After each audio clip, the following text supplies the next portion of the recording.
وصايا مهمة للفتيات. إن تحسين المظهر والتجمل والتأنق في اللباس هو هاجس الكثير من الفتيات، وذلك طلبا للشعور بالتميز والأناقة ولفت الانتباه. المرأة تحب أن تكون جميلة وجذابة وأنيقة، ولكن أين موقع الموضة من هذا؟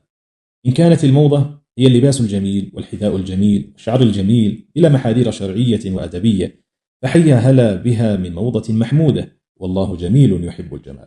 قال تعالى: يا بني آدم قد أنزلنا عليكم لباسا يواري سوآتكم وريشا. وقال سبحانه: قل من حرم زينة الله التي أخرج لعباده والطيبات من الرزق قل هي للذين آمنوا في الحياة الدنيا خالصة يوم القيامة. فإليك أختي المسلمة بعض التوجيهات فيما يخص الموضات العصرية. أولا، اعلمي أنه يجب الاحتشام وستر العورة في اللباس، ولا ينبغي للمرأة أن تكشف شيئا من بدنها لرجل أجنبي. وأما بالنسبة للرجال المحارم أو النساء فلا بأس بإظهار ما يحسن إظهاره بالعادة دون تعر أو تفسخ بحجة اتباع الموضة.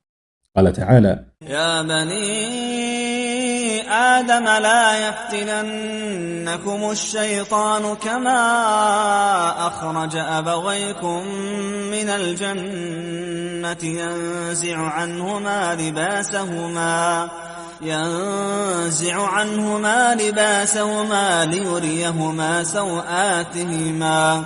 فاللباس العاري مذموم، وهو من مقاصد عمل الشياطين لإغواء البشر، فلا ينبغي للمؤمنة أن تكشف ظهرا أو بطنا أو فخذا، ولا ينبغي لها أن تلبس لباسا ضيقا على الأعضاء بحيث يصف حجم العضو لضيقه.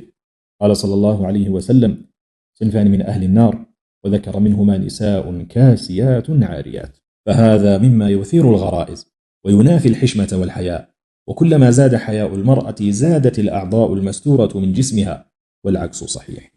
ثانيا، إن تزيين الشعر والاهتمام به من مشط وظفر ودهن وصبغ وغير ذلك لا حرج فيه من حيث الأصل، ما لم يكن محذورا شرعا، كالإسراف والبذخ المالي أو التشبه بأهل ملة كافرة، أو ما ورد نص بتحريمه من ظفر الشعر وشده للأعلى بحيث يبدو كسنام الإبل، أو وصل الشعر بشعر آخر للتكثير والتجميل. ثالثا، إن من طوام الموضات في هذا العصر امتدادها إلى حجاب النساء المسلمات بألوان ونقوش وتقاطيع فيها تمييز ولفت للأنظار واستمالة لمن في قلبه مرض من الرجال. فانقلبت عباءات بعض النساء إلى فساتين مليئة بأنواع الزينة، فاحتاجت العباءة لحجاب يسترها، ولا ينبغي للمؤمنة فعل هذا. كيف لا، وقد علمت أن مقصد الحجاب الأكبر هو الستر والحشمة لا التكشف ولفت أنظار العامة والمارة. رابعا، كثيرا ما تأتي موضات العصر الحديث في اللباس أو قصات الشعر بهيئات تشابه مظاهر الرجال، وهذا لا يخفى حرمته من جهة تشبه النساء بالرجال، وقد ورد النص بحرمته ووقوع اللعن على فاعله والعياذ بالله. ختاما، اعلمي أختي المسلمة أن أشكال اللباس والزينة بمختلف أنواعها الأصل أنها لا حرج فيها إلا ما دل الدليل على التحذير منها، فينبغي للمسلمة مراعاة الأحكام الشرعية فيما تلبس وتتزين به إرضاء لربها وخالقها قبل النظر في رضا أي أحد من البشر.